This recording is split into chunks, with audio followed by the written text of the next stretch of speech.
अबे यार मिशकात भाई, आपको पता है मैंने ख्वाब देखा। अच्छा। उसमें मैंने देखा कि वो जो दी इडियट्स के बंदे ना, एक काशान भाई और एक फैसल भाई, आप किधर हैं? वो हमारी तरफ आ रहे हैं, बिल्कुल स्लो मोशन में फिल्मी सीन बन रहा है फुल।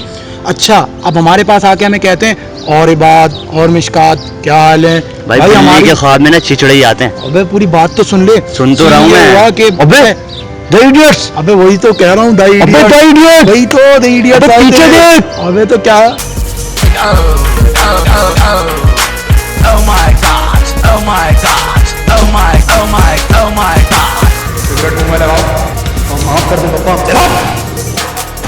ऐसी चीजें तुम देख भी कर सकते हो? पता हो गई है, छोड़ दे, क्या छोड़ दे, हरकत है, क्या देख रहे हो तुम?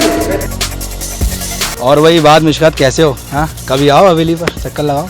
कैसे दिया आपको? है नहीं दिया? अच्छा। Sometimes dreams come true। बड़े बहुत सही नहीं किया तुमने, मुझे ख्वाब में नहीं देखा ना। अच्छा भाई, नाराज क्यों हो रहे हैं?